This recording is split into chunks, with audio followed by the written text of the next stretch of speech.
Okay, good morning. Hi, everyone. I hope you're well. Thank you so much for coming to my talk, Teaching Research to Non-Researchers. So we only have 25 minutes. There's going to be so many things that I don't get to cover, unfortunately, but the good news is I am here for the next 2 days, so come find me if there's anything else you want to discuss. So moving swiftly on, I want to do a quick run through the agenda. So first thing I'm going to talk about is the aim of this talk, more specifically what this talk is not, just so we all get onto the same page. I think that's really, really useful. And then I'm going to contextualize this talk as well, specifically talking about democratizing research. Now, I know that that's a bit of a contentious subject, okay? There's going to be some opinions in the room, but I think it's really, really important just to contextualize this talk before we start. I'm then going to actually get on to the meat of this talk, which is all about teaching the research. And I've broken that down into 2 key steps. So step 1, convince them to learn. And step 2, teach them convincingly. So first of all, this is not a Research Methods 101, okay? I'm sorry if I'm disappointing some of those hardcore researchers out there, but this talk instead is going to discuss how you can best teach these things. If you are part of a team, if you are a researcher who is looking to upskill your non-research colleagues with regards to research, you're going to need to do that effectively. You are no doubt going to come across research methods, and you're going to need to teach some key things to your colleagues, but you need to do that properly, because if you don't, you're going to have a real negative impact on the business as a whole.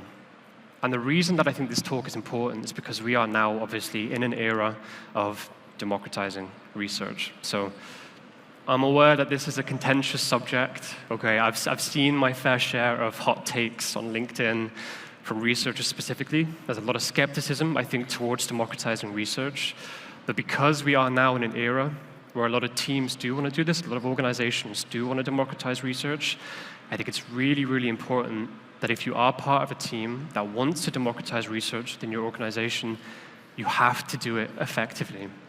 So I really hope this talk can actually allow you and kind of enable you to do this effectively and make sure you do all the right things in the long-term plan to democratize research. So how do we do that? Now, within my role at Ballpark, which is a user, product, and market research testing platform, I'm essentially the internal research expert. So I do user research myself with our customers. I'm also the kind of go-to research nerd when it comes to building these tools. So I work with a range of teams from marketing, sales, tech, design, pretty much everyone. And the second part of my role, and this is probably the more interesting thing in relation to today's talk, is that I basically work as a research consultant for all of our clients. And the vast majority of our clients are not researchers. They don't have a research background. They don't have a real strong, in-depth knowledge and understanding of research, both in terms of research skills, but also how research can really positively impact them and their role. But there is a small contingent, maybe about 20% of our customers, who are researchers. And now those are researchers who've come to us because they do want to democratize research within their organization. But one of the things that I found in discussing, how to do that is they've really found it challenging to actually convince non-researchers to spend time upskilling in research. And this might be, their design colleagues, their marketing colleagues, their product colleagues, but also key senior stakeholders who are a little bit skeptical about, galvanizing for research company-wide. So if you do want to teach research to your non-research colleagues, the first thing that you have to do is convince them to spend the time, spend the effort to really learn those research skills. So how do we do that? For me, it all boils down to one question, okay? How can upskilling in research benefit them? Now, if there are any researchers in the audience, I know that there's a bit of a friction between sales teams and research teams. I've seen it firsthand. But you are going to have to put your sales hat on. You're really going to have to upsell the idea of democratizing research to the non-research colleagues that you really want to get involved, but also to the key senior stakeholders. Now, if you do want to bring, let's say, your design team, your product team, and your marketing team into the kind of research fold and have a bit more of a presence within the research program within your organization, you're really going to need to sell it to them. And to sell it to them, I think that there are 3 key points that you can focus on. First of all, their role. How does research relate to the role of a designer? How does it relate to the role of a product manager or a product marketing manager? There is a huge variety of different roles and different teams that you might want to upskill in research, but the thing that you really need to understand and that you really need to break down when you're trying to upsell the idea of learning research skills is how research relates to their role. You need to be really, really specific, really break down how in the past, maybe research has benefited their role. How could it benefit their role in the future? What are the things they're working on? Really kind of use the empathy that researchers are so famous for in understanding their role and why research is relevant to them. The second thing is knowledge. So if you do have non-researcher colleagues, they might have loads of experience in collaborating with researchers to run research on their products. They might have run research themselves. Maybe they're very familiar with research methods and so on. But it's also very likely that you're going to be working with non-researchers who've never done any kind of large-scale research project. Maybe they've never launched anything themselves, or actually been an integral part of the research process. So those people might not even be aware of the real benefits to research. Like why might a designer use research? Why might it be beneficial? Let's take the example of a design team. They are rebranding the company's homepage on the website. They have 10 different icon designs, and they want to test them.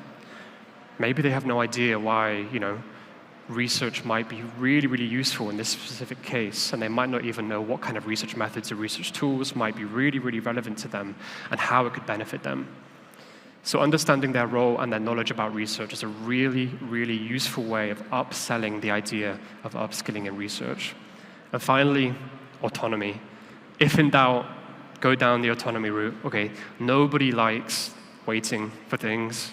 I'll admit I'm a pretty impatient person myself, but I know that teams working in a lean and agile environment, speed is essential. Being able to own your own schedule, being able to own your own priorities and actually move forwards and get on with the things that you need to do is critical to working in a lean and agile environment. So if in doubt, just remind them how research can really benefit them in a way that promotes autonomy. So you've convinced them to upskill in research. Now you have to actually teach them how to do research. And this first part I'm going to talk about is much more about how you build a syllabus, a long-term kind of research, upskilling, sustainable kind of design, but also how you can devise a pedagogy and a way of actually teaching them in the best way that works for them as individuals, because that is the key theme for today. Tailor the teaching, the research upskilling to the people that you are working with. So, very, very similar to the convince stage, but with a few more points. Now, we've already understood the individual's roles and their knowledge. You know what they do, you know how research is relevant to them, you know what they're working on, what they've done in the past, all these different things. It's really, really important when you are designing a research upskilling syllabus to focus on their role. If you are working with this design team that wants to test these icons, for the new homepage redesign, you don't need to tell them about how to do in-depth qualitative interviews with prospective customers using thematic analysis via in vivo. You don't need to do that, okay? Focus really on what they need to know. I think that one of the anxieties that researchers face within this era of democratizing research is the idea, or even the kind of implied suggestion that the research role might become redundant. And tragically, we have seen a lot of redundancies within the research field over the last year or so. I absolutely, and I want to make this crystal clear, do not believe that democratizing research and upskilling non-researchers in research should remove the role of a researcher. Absolutely not. It's just enabling non-researchers to integrate research as a core component to their role and allow them to actually run research that suits their role and at a point that they feel comfortable with and that you feel comfortable with them doing. So Only teach them what they need to know, and that certainly isn't everything. The third point is involvement. This is essential just to really kind of lay down the foundations and to make those boundaries clear. And these boundaries I'm talking about are the boundaries, the point at which a designer, let's say, is very, very able and very capable to run research projects themselves. Maybe they're happy to do these icon testings, but there is certainly a point in the scale at which a researcher should be involved, should kind of take that over, and then should take ownership of the research project. Now, I'm not here today to tell you where that point is. It's going to vary per organization. It's going to particularly vary across, startups all the way to large enterprise companies with a team of 20 researchers. It's really going to vary, and you need to kind of make that decision yourself. But make sure that it's clear where that line is. Fourth, benefits. I mean, there's nothing wrong with dangling a carrot every now and then, just reminding the people that you were trying to upskill in research why they're investing all this time, why they're investing all this effort in upskilling in research. Really, really important, just to keep them enthusiastic, keep them excited, and keep them engaged. And finally, personality. People work in different ways, people collaborate in different ways, and people really learn in different ways as well. Let's say you want to democratize research across your design, your product, and your marketing team. They might have very, very different styles of working, very different styles of collaborating, and they might prefer different methods when it comes to upskilling in research. The design team might really want to kind of jump on these calls with you, shadow you when you are building a research project, be there, watch you doing all the things. The product team, maybe they're really, really short on time. They just want you to send, Loom videos, lots of documents that they can read and rote learn. It really, really varies on the team, but you have to understand their personality, what they prefer, and how they work best. Tailor your upskilling pedagogy and syllabus towards these 5 things. So that's the key point. Just tailor it to them. When it comes to the actual upskilling sessions, so we've discussed, designing a syllabus that's much more of the kind of long-term strategy, what you will teach them. This is much more about how you teach them in those sessions, whether it's a workshop, whether it's a meeting, a one-on-one if it's something impersonal, or even if it is, a written document or a Loom video. Whatever best works. Really, really important to keep these things in mind. So the first thing is keeping things relatable. It's so much easier to learn when you are given cases, or you are given examples, or you are provided with a context that you yourself understand, a context in which you can put yourself in and really kind of have empathy towards the sort of situation or the kind of idea that the researcher is trying to build up. So put the research in their context and make sure you use examples that they can relate to. Maybe you've spoken to them beforehand, and you've said, what kind of things have you researched before? Or what are you working on at the moment? Or what are you planning to work on next quarter? Use those real, tangible projects as a way of upskilling them. So use those as examples and make sure that it's always relatable to people you're working with. And as I said before, that's going to vary between design, product, and marketing teams and whoever else you might want to be upskilling. Secondly, keep it efficient. Okay, they don't need to know everything. I think it's really, really important to understand what they just need to know, the essentials, and keep those sessions short and sweet. I'll admit, I definitely fell asleep in a couple of research methods lectures in my master's, I'll be honest. And I love research, okay? I'm somebody who enjoys it, I'm a researcher. But no doubt, you do not want to be doing these long, long sessions with non-researchers. Keep it short, keep it sweet, keep it efficient. And in line with that, keep it interesting. Keep it exciting, I think one of the best things that you can do is just remove yourself from the traditional classical way of teaching research methods, and that is, just in a lecture, with rote learning, with using textbooks. Try to really embrace practical learning. Get people involved, Get people excited, keep bringing back the benefits, and really try to enable them to be part of that research process as soon as possible. Because that way, you keep people engaged, and once, as we mentioned, this is going to be a long process to effectively upskill people, in research methods. You're going to have to keep it interesting, okay? So really bear this in mind when you are actually in the middle of those sessions. So what we've kind of covered is 3 key points in a way. So the first one, convince. This is why research is good for you. This is why research is good for your role. You have to do this to get people on board. As I've kind of explained, it's typically a long process. And it's a long process because there is a lot to learn. You can't just become a researcher overnight, okay? This is definitely one of the skepticisms towards democratizing research that I mentioned before. It's going to take time. Another example that I can kind of relate it to is, a researcher isn't going to just let anybody within a company jump onto a research platform, use credits, build a survey, have a prototype tested with a real live audience, especially if they haven't had the upskilling in research that they need. It's the same thing as a designer.